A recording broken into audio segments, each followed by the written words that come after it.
नमस्कार, capital TV के खास प्रोग्राम खबरों की खबर में आपका स्वागत है। मध्य प्रदेश में ज्योतिरादित्य सिंधिया का कांग्रेस से इस्तीफा देकर भारतीय जनता पार्टी में शामिल होने के बाद कमलनाथ सरकार के ऊपर जो संकट के बादल मंडरा रहे थे वो अभी भी मंडरा रहे हैं। लेकिन एक और कांग्रेस की सरकार, जो जुगाड़ की सरकार है, जो एक कर्नाटका मॉडल था कांग्रेस का, जो उसने एक जनता दल सेकुलर के साथ मिलकर वो बनाई थी सरकार, वो मॉडल जो है वो महाराष्ट्र में चल रहा है। लेकिन महाराष्ट्र की सरकार पे भी जो मध्य प्रदेश का इफेक्ट है वो दिखने लगा है। सबसे पहले तो शिवसेना ने कांग्रेस के ऊपर एक खुला हमला किया, ये दिखाते हुए कि कांग्रेस जो है वो एक अहंकारी पार्टी है और एक अपने अहंकार में एक बड़े ब्राइट और एक युवा नेता को उसने खो दिया मध्य प्रदेश के अंदर। और मध्य प्रदेश में जो कमलनाथ की सरकार है वो उस पे संकट के बादल मंडराने लगे। ये जो है शिवसेना की तरफ से एक अटैक करते हुए कहा गया और ये कहा गया कि कांग्रेस जो है अपने युवा नेता जो हैं उनकी लगातार अनदेखी कर रही है। उनको जो उनकी ये हकदार हैं जिस चीज के लिए, वो हक उनको नहीं दे रही है, बल्कि उनको और ज्यादा बेइज्जत करने की कोशिश कर रही है। इस तरह के एक स्कैथिंग जो है लेख जो है सामना में कमलनाथ के ऊपर और कांग्रेस के ऊपर एक ज्योतिरादित्य सिंधिया के इस्तीफे के बाद ये उसमें छपा था। इसके अलावा जो है मध्य प्रदेश में जो चीजें हैपन हुई, जो हुई, उसका असर जो दूसरे कांग्रेस के दूसरे जो प्रदेश इकाइयां हैं उसके ऊपर जो हो रही हैं, उसको लेकर भी शिवसेना ने कांग्रेस को आड़े हाथों लिया। लेकिन जो सबसे बड़ी बात है वो ये है कि जो कांग्रेस और ये महाआघाड़ी की सरकार है, एनसीपी, कांग्रेस और शिवसेना के साथ मिलकर, उसके ऊपर भारतीय जनता पार्टी की नजर है। और इस काम के लिए जो महाराष्ट्र में एक जो पूर्व मंत्री हैं, जो देवेंद्र फडणवीस की सरकार में फाइनेंस मंत्री थे, वित्त मंत्री थे, वो जो है इस काम में लगे हुए हैं। और उन्होंने एक बड़ा एक चौंकाने वाला बयान दिया था कि एक सवाल पूछने के ऊपर कि उद्धव ठाकरे की अनदेखी कांग्रेस की तरफ से और एनसीपी की तरफ से विधानसभा में जब ये कहा गया कि भारतीय जनता पार्टी ने उद्धव ठाकरे की अनदेखी की, इसलिए उद्धव ठाकरे को कांग्रेस और एनसीपी के साथ आना पड़ा, तो उन्होंने कहा कि ये गलती हुई और ये गलती जो है अब सुधार ली जाएगी। उन्होंने ये कहा, सुधीर मुंगटीवार ने, जो देवेंद्र फडणवीस सरकार में वित्त मंत्री थे, वो भारतीय जनता पार्टी के वरिष्ठ नेता हैं, इसलिए उनके बयान को भी गंभीरता से लेना चाहिए। लेकिन उन्होंने बाद में हालांकि इस बात को लेकर उन्होंने अपनी सफाई पेश की कि उनका बयान जो है ये नहीं था कि भारतीय जनता पार्टी की तरफ से गलती हुई, और वो गलती जो है ये नहीं थी कि भारतीय जनता पार्टी ने शिवसेना से जो चुनाव पूर्व वादा किया था कि वो शिवसेना का मुख्यमंत्री होगा और भारतीय जनता पार्टी उसमें शामिल होगी, ये वादा जो है, ये इसका मतलब इस उनके बयान का ये इंटरप्रिटेशन ना किया जाए।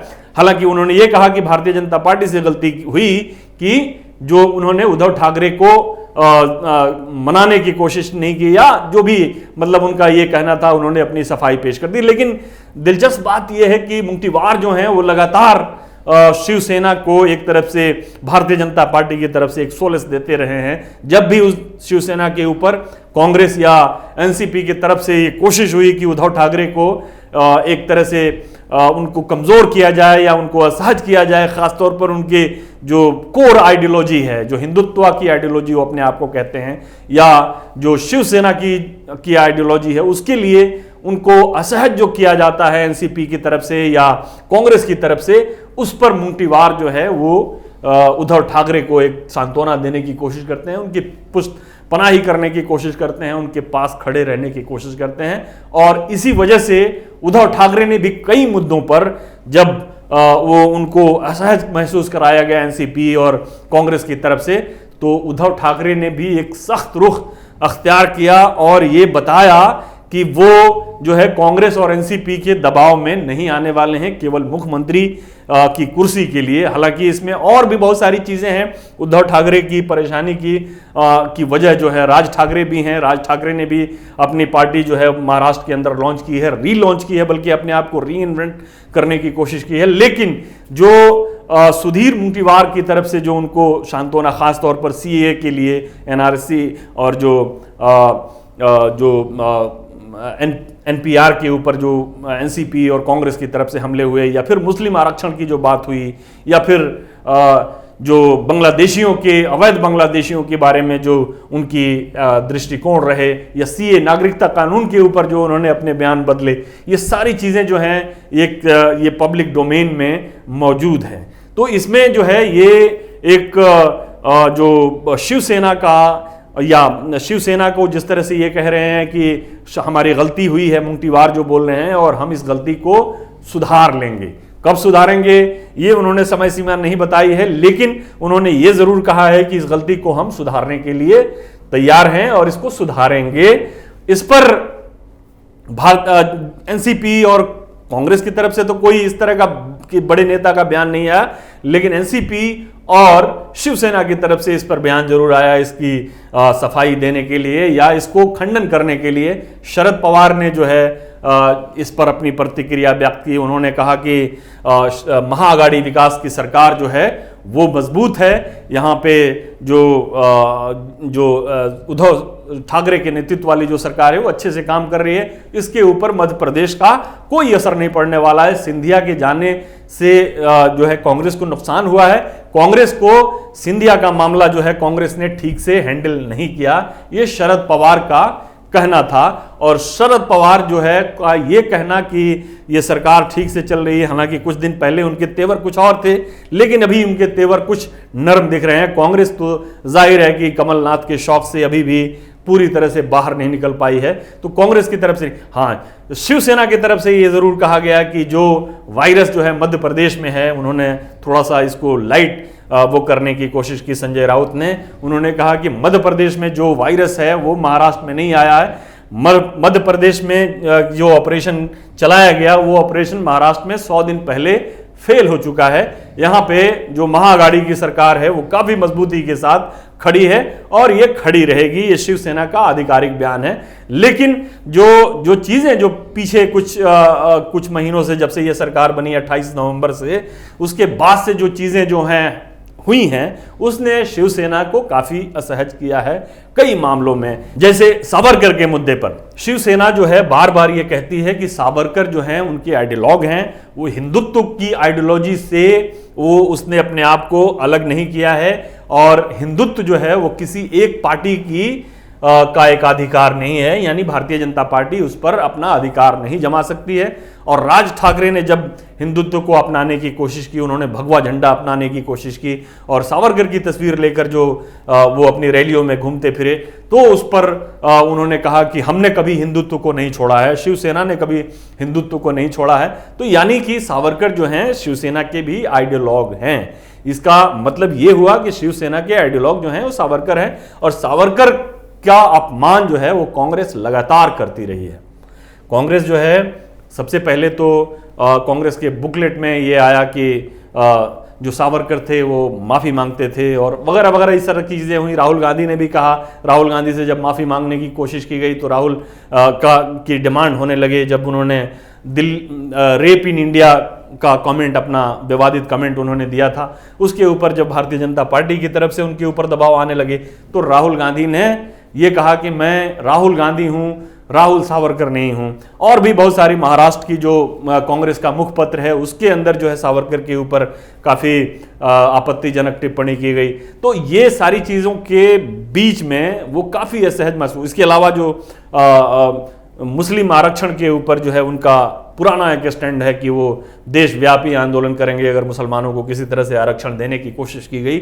लेकिन चूंकि अब ये कांग्रेस और एनसीपी की सरकार बनी हुई है, तो इसमें इनको एजुकेशनल इंस्टीट्यूशन में आरक्षण देने के लिए सिद्धांत तौर पे वो तैयार हुए थे। लेकिन जाहिर है कि ये उनके जो कोर आइडियोलॉजी है उसके खिलाफ है, कोर जो उनका अपना एक सिस्टम है उसके खिलाफ है। तो इसको लेकर भी वो काफ़ी असहज हैं। एनपीआर, सीएए और जो एनआरसी के ऊपर जो सिस्टम जो है वो, उसके ऊपर भी वो काफ़ी असहज हुए हैं। कई बार उन्होंने अपना बयान बदला है, कई बार कुछ कहा है, कई बार कुछ कहा है। तो इसको लेकर भी काफ़ी कांग्रेस और एनसीपी की तरफ से उनके ऊपर काफ़ी दबाव रहा है और इस दबाव में उद्धव ठाकरे अभी भी थे। लेकिन इधर कुछ दिनों से जो कांग्रेस और एनसीपी का जो रवैया है, जो रुख है, वो थोड़ा शांत हुआ है। हालांकि अब कितने दिन तक शांत रहेगा ये कहना बड़ा मुश्किल है। और भारतीय जनता पार्टी जो है वो अभी फिलहाल जो है राज ठाकरे को आजमाने की एक कोशिश में है। अप्रैल में जो स्थानीय निकाय के चुनाव होने वाले हैं वहाँ पे जो एक बात चल रही है कि राज ठाकरे और भारतीय जनता पार्टी के बीच में एक गठबंधन होगा और उसमें ये स्थानीय निकाय के चुनाव लड़े जाएंगे और इसमें फैसला होगा कि शिवसेना, राज ठाकरे और भारतीय जनता पार्टी के बीच की जो दूरी है वो दूरी कितनी बनी रहेगी और कितनी नज़दीकी में बनेगी। राज ठाकरे भारतीय जनता पार्टी के गठबंधन में शामिल होंगे या उद्धव ठाकरे भारतीय जनता पार्टी के गठबंधन में शामिल होंगे, या फिर ये जो महाआघाड़ी की सरकार जो है इसका भविष्य क्या होगा, ये निर्णय जो है कुछ दिनों के बाद हो जाएगा। लेकिन फिलहाल ये ज़रूर है कि जो मध्य प्रदेश का इफेक्ट है उसका डर जो है कांग्रेस, एनसीपी के ऊपर है। उद्धव ठाकरे जो है उनको थोड़ी सी मजबूती मिली है इस चीज से लेकर और थोड़े से वो मुखर हुए हैं, सामना का लेख ये बताता है। अब उद्धव ठाकरे जो है वो कितने मजबूत रहते हैं और कितने दिनों तक वो मजबूती दिखा पाते हैं, कांग्रेस कितने दिनों तक बैकफुट पे रहती है, एनसीपी कितने दिनों पर बैकफुट पे रहती है, ये बहुत जल्द पता चल जाएगा। फिलहाल के लिए इतना ही, इजाजत दीजिए, नमस्कार। अगर आपको हमारा वीडियो पसंद आया हो तो इसे लाइक करें, हमारे चैनल को सब्सक्राइब करें और हाँ, बेल आइकन दबाना ना भूलें ताकि आप तक हमारे वीडियो की नोटिफिकेशन पहुंचती रहे। आप अपना सुझाव हमें कमेंट बॉक्स में दे सकते हैं। हमारे साथ जुड़ने के लिए शुक्रिया।